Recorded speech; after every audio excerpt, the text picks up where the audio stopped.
Hello and welcome back. Today we have for you the conclusion of Book 2, Chapter 8, but first, this podcast is sponsored by BetterHelp. BetterHelp is professional therapy done securely online. Maybe you're struggling with anxiety or depression, or maybe you just want to talk through some things with an impartial professional. I found therapy helpful for all of those things in my life, but sometimes I'm really busy and my work schedule is unpredictable, and it's hard to get to a consistent in-person appointment time every week. And in those times, it was really helpful to be able to send a message to my therapist whenever I was free. With BetterHelp, you'll get timely and thoughtful responses from a licensed professional, plus you can schedule weekly video or phone sessions. Visit betterhelp.com/TOAFN, that's BETTERHELP,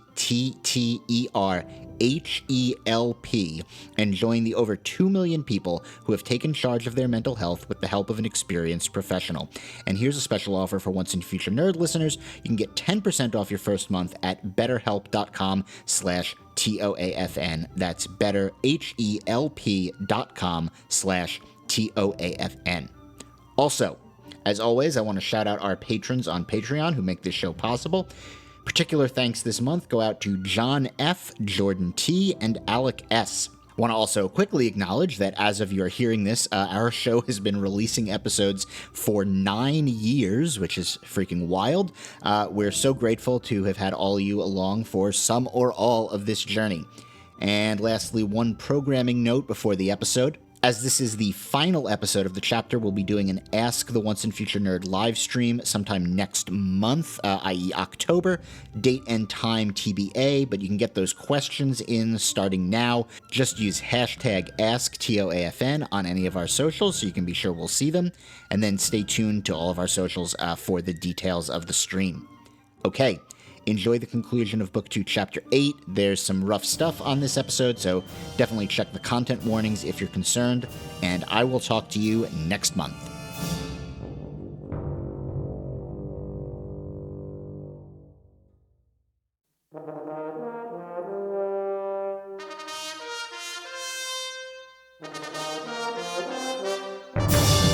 The Once and Future Nerd, Book 2, Myth Made Flesh. Chapter 8, A Change of Scenery. Part 4 by Christian T. Kelly Madera.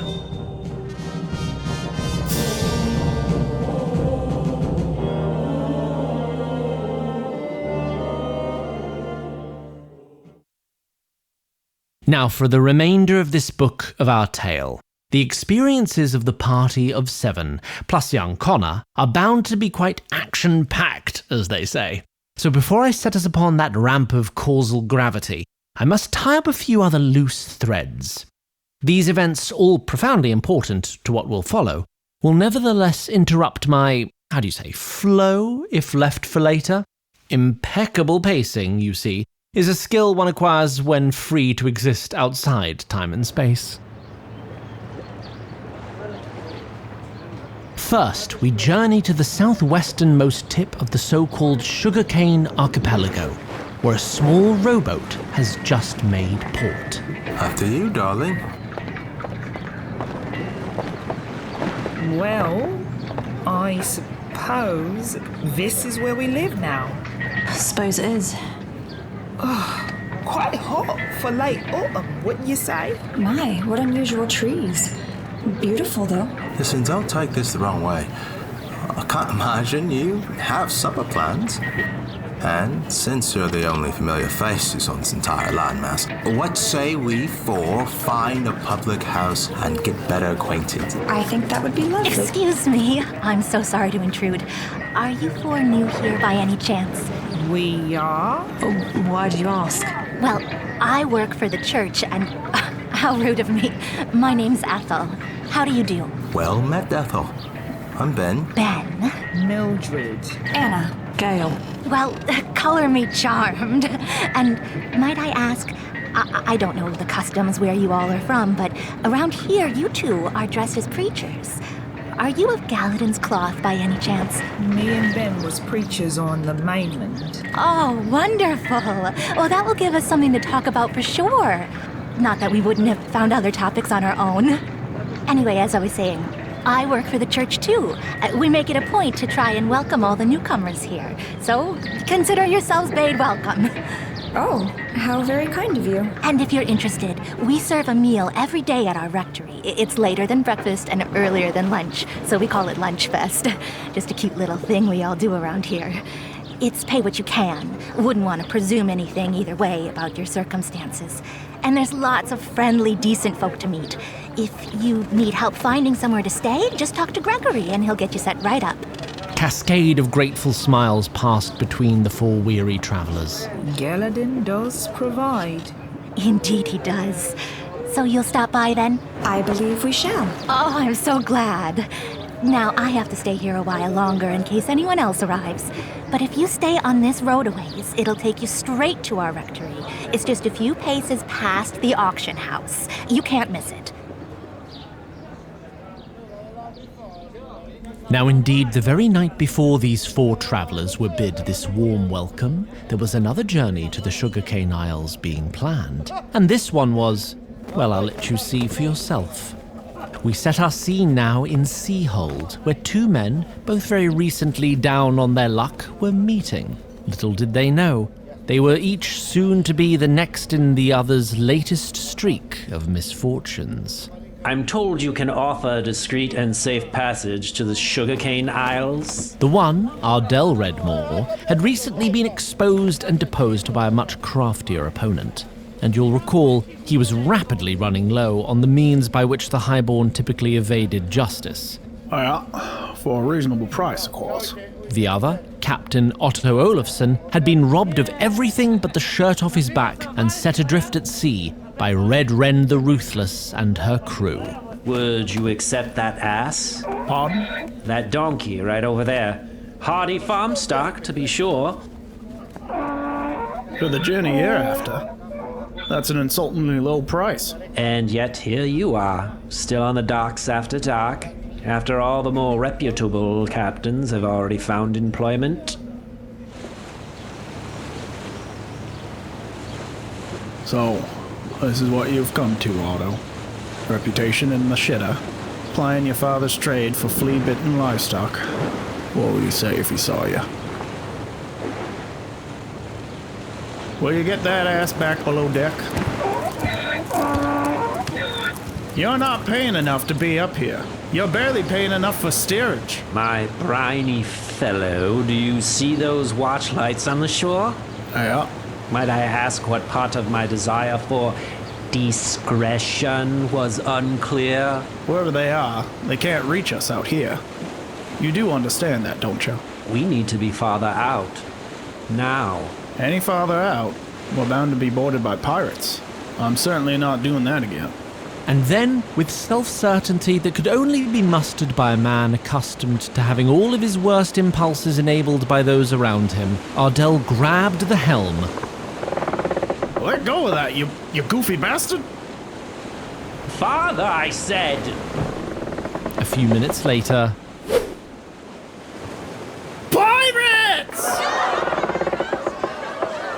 Another few minutes later... And a few minutes later still... This fucker again.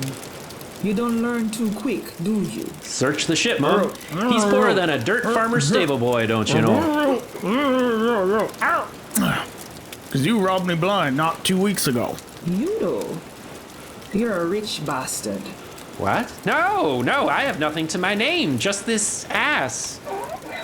And it's his now, anyway. Never before have me seen someone on a boat like this who looks less comfortable to be here. If you can't fetch a pretty little ransom, I'll have to eat me scabbard. Off, grab 'em. But wait, I thought... Oh, we're the salty sons of no one, sail in the red, red river. Though the sea gets rough, she's sticking tough, gotta see her to believe her.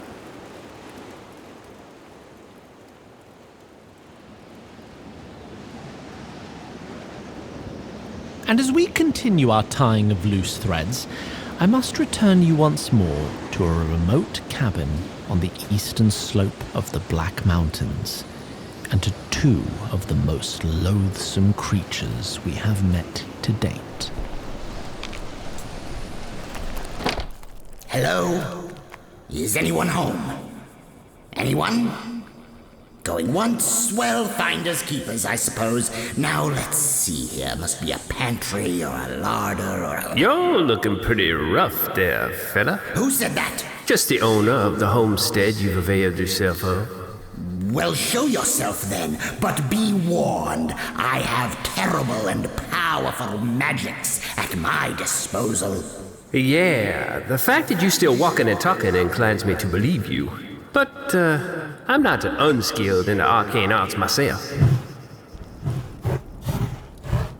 So it's that way, is it? Very well.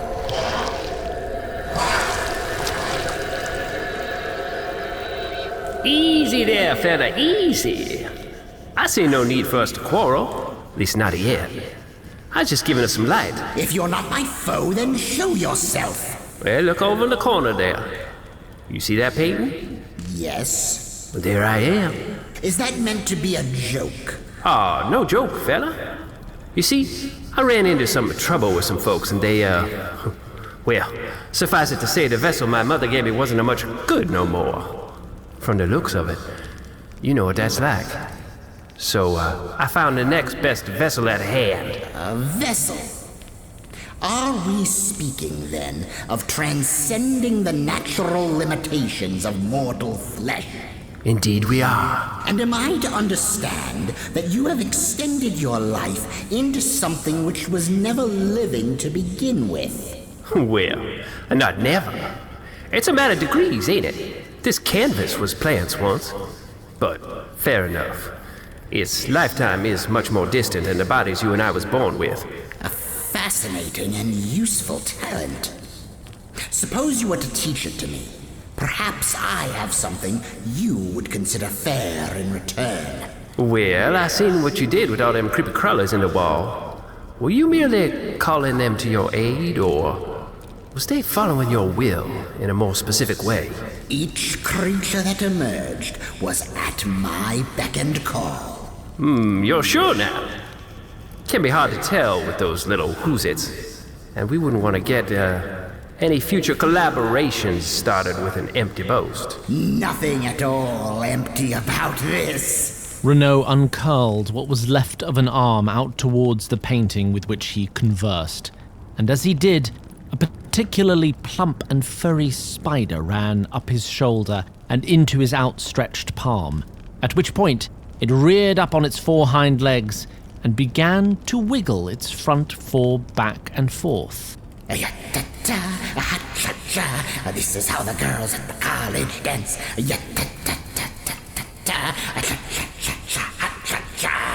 Well, never quite got the hang of that one myself. Alrighty then. I'll teach you mine if, you teach me yours. That a deal? Deal. And now, if you'll indulge me, there's one more thread to tie, so long as we are speaking of loathsome things. We return to the house of Wyyn's parents, where I'm afraid a loathsome event is about to transpire. My darling, I do not blame you for disliking this news, but would you please eat something? Ruby worked all last night and all today to make your favorite stew. So I'm to be a prisoner in my own house, then? If you only knew the absurdity, child, of calling this place a prison. Would you consent to such a condition? I would if it were for my own safety, duh. Safety? Must you always be so dramatic, Father? One day you will know what it is to love a child, to know with certainty that you would not only give your life for another, but that you would rend the very foundations of Silberin and Jordan just to make them comfortable, only to have them spit in the face of everything you gave them. I never wanted any of this, and if you'd only listened to me long enough to... Enough! Husband, when she speaks deliberately to rile you, I think you are clever enough to not let yourself be riled. Look, your face is already growing red. And child, I assure you, your father is not being dramatic when he speaks of your safety. Now, will you please eat? What danger could I possibly be in? A wordless exchange passed then between Bart Loyal and Wyyn lo-Dyk. It was an exchange of parents deciding what sorts of knowledge it was worth burdening their offspring with. That's just it, my love. We're not sure. Well, there you have it. What your father means to say is that we now have an enemy in Realism, not to mention that dreadful ball syndic, and both of them are the kind whose ambitions far outpace their consciences. We must be exceedingly careful. Will you please eat something, darling? For the last time, I am not hungry. In fact, I don't think I shall be hungry for quite some time. Whatever are you talking about? Barlafield told me about the workers under the mountains. When their conditions became truly intolerable, they would simply refuse to eat until conditions improved, or they died. That's what I should do. lo-Dyk, I have known you longer than you have known you. If it's one thing you won't do, it's starve yourself to death in protest. Now your face is growing red, dear. Well, I don't need to die. I only need to outlast this tyrannical dictate of yours. And look how out of sorts I've gotten you just by skipping one meal. Child, for the love of Galadon, will you... Please, stop being so... Well, don't get all choked up about it. But even as this jape left her tongue, lo-Dyk saw both her parents' expressions cross from annoyance to discomfort to genuine distress.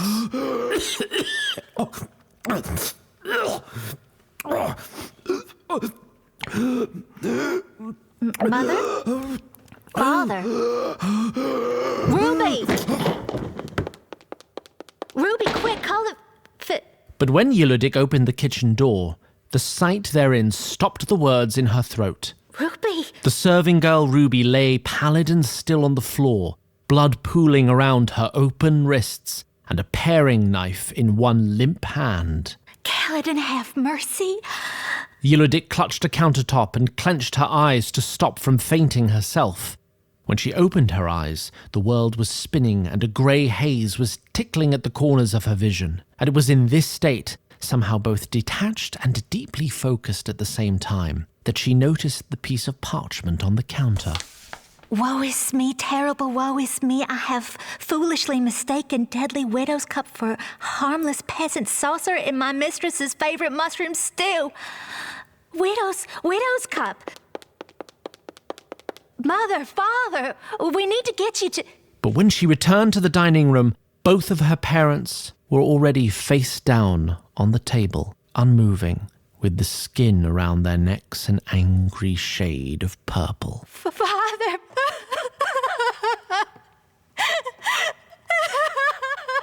Had nothing else happened, it is entirely possible that lo-Dyk might have stayed in that spot, crying until she had run out of tears, and perhaps she would have even died of deprivation after all. So great was the shock she'd just suffered. But, for better or for worse, she was not yet free from danger, not at all. And the next danger headed her way made itself known to her by, it must be admitted, the loud and ostentatious door into the main hall.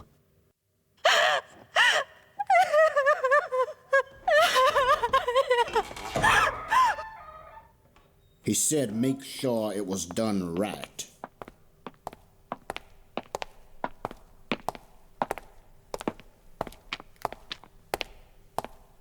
Her desire to live now pushing back against her desire to grieve, lo-Dyk did something so well practiced that was possible even in an utter state of panic. Without making a sound, she slipped off her shoes and took them in hand. She dashed deftly up the servants' stairs, knowing exactly where to land on each step so that it would not creak. Upon reaching the second floor, she darted into her bedroom, opened a window, and slipped out onto a nearby branch, quiet as a summer breeze. So, the remainder of Vanderberg's journey with his 8 charges under the mountains passed uneventfully. Well, largely uneventfully.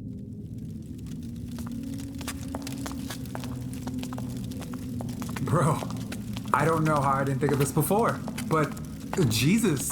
What about him? He finds out he's God. And he gets tortured to death? Oh, word. I forgot about that. That's a hugely important part of that story. Billy, remember we talked about this? Oh, snap. What's over there? Hey, easy now. The glint that caught Billy's eyes revealed itself under torchlight to be a full suit of gilded plate steel, sat on the lip of what looked like a well. Aw, sick, bro. Free armor. I got dabs. Now just hang on. Billy, wait. But on holding the torch closer, Billy saw through the helmet to the desiccated skull of the armor's prior owner. Oh, what the fuck? And as he recoiled in horror, he managed to dislodge a single gauntlet and send the rest of the suit careening down the well.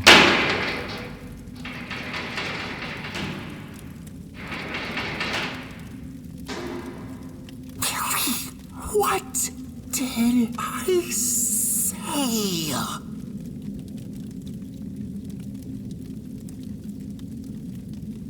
Sorry. Sounds like we're clear. Let's keep moving and don't do that shit again. So yes, that aside, it was uneventful. And it was a little before noon on the third day of their travels when Vanderberg, well trained in what to look for, began to perceive a faint bluish glow up ahead, and soon thereafter he felt the slightest stirrings of a breeze. Hey y'all, you feel that? Look up ahead. We made it.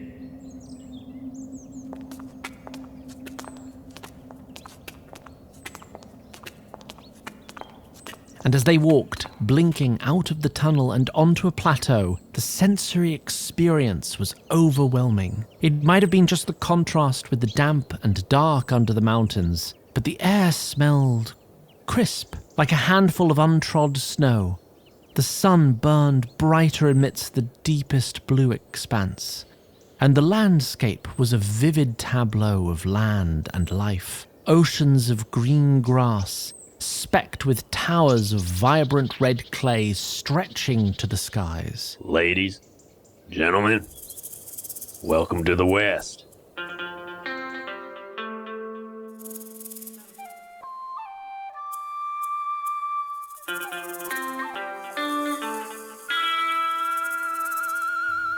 The Once and Future Nerd is directed by Christian T. Kelly Madera. It is created and executive produced by Zach Glass and Christian T. Kelly Madera, and co-executive produced by Jess Kelly Madera. The associate producer is Alec Story.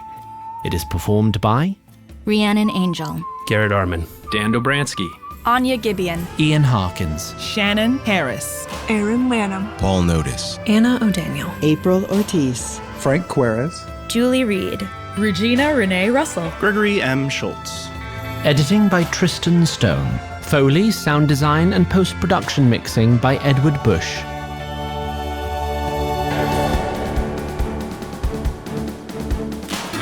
Tom Lee is our musical director and lead composer, with additional scoring by Chris Montalvo. For more, visit onceandfuturenerd.com or find us on Facebook, Twitter, Tumblr or Reddit.